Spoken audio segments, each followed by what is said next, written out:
दोस्तों आज हम जानेंगे कि एनएफओस क्या है। ठीक है, एनएफओ मीन्स दोस्त जो है म्यूचुअल फंड से रिलेटेड एक चीज़ है। ठीक है, जैसे कि आईपीओ होता है ना, कोई शेयर मार्केट में स्टॉक्स लिस्ट हो रहा है तो उस स्टॉक्स का आईपीओ आया है ऐसे कहा जाता है।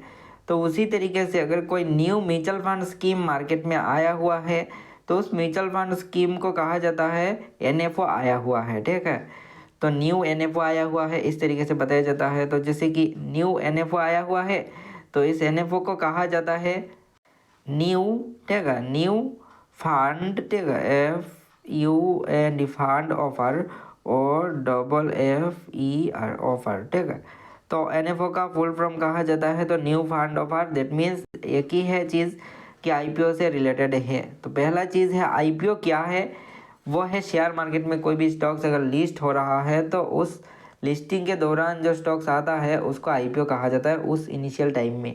ठीक है, तो उसी तरीके से एनएफओ को कहा जाता है न्यू फंड ऑफर। जो म्यूचुअल फंड अगर न्यू आया हुआ है तो उसको एनएफओ कहा जाता है। ठीक है, इतना तो आपको समझ आ ही गया है। तो म्यूचुअल फंड क्या है अगर आपको नहीं पता तो ऐसा है कि कोई बहुत सारे इन्वेस्टमेंट को इकट्ठा करके एक इन्वेस्टमेंट का स्कीम बनाया जाता है लोगों के लिए।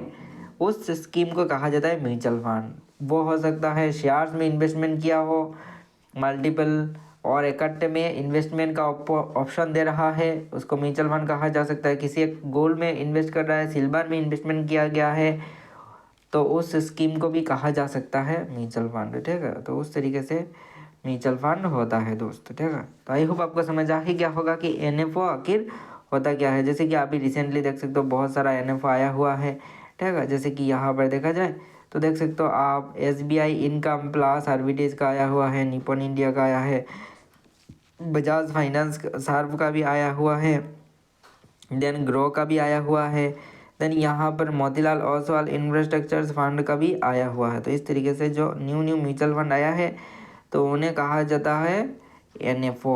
समझ रहे हो? तो दोस्त ये भी सिर्फ एक इन्फॉर्मेशनल पर्पज़ के लिए है, कोई भी इन्वेस्टमेंट एडवाइस नहीं है।